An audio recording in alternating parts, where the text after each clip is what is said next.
Hey, are you still using Windows 10? Well, this might mean it's time to upgrade. Hello everyone and welcome back to Stan's Garage, bringing you everything you need to know for successful business IT management.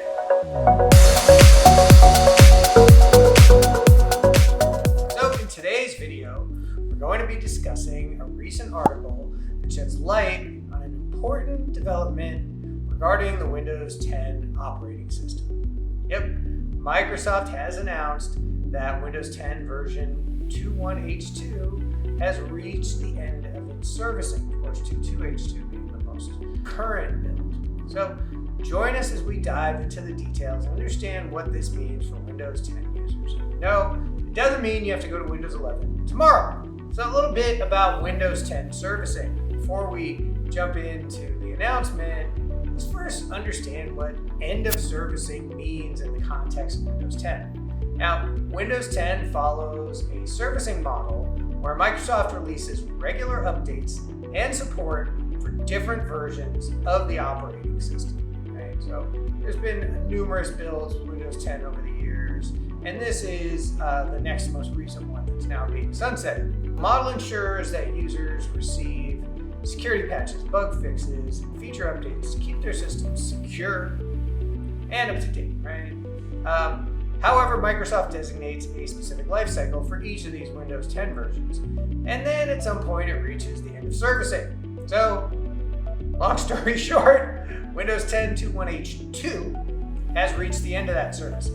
Now, according to an article from Bleeping Computer, Windows 10 21H2 has reached that limit now. So that means Microsoft will no longer provide those regular updates to 21H2, bug fixes, security patches for this particular version.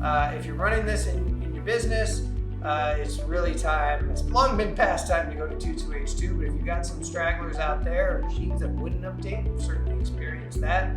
You have to go in, get that update on there by whatever means necessary, even if it means wiping the computer, starting fresh to ensure continued security and support. So what are the implications for Windows 10 users? Well, if you're currently using 21H2, it's important to understand that with the end of the servicing, you're not going to get security patches.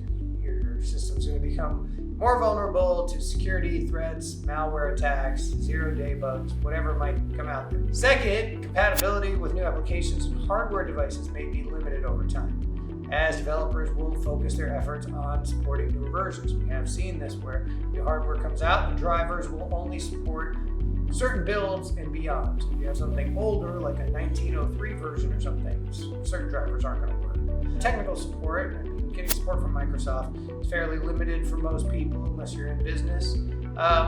That's also going to be limited. So if you're still running 21H2, consider upgrading to a supported version to ensure ongoing security support. Microsoft's got a variety of options for you. 22H2, of course, being the easiest one. If you're running newer hardware, 8th gen or newer Intel processors, you're going to get access to Windows 11. It's really not that different. It runs a little bit smoother. Just make sure that you meet all the hardware requirements for the desired version of Windows that you'd like. And as always, it's probably a good idea to back up any important data before doing a major updates.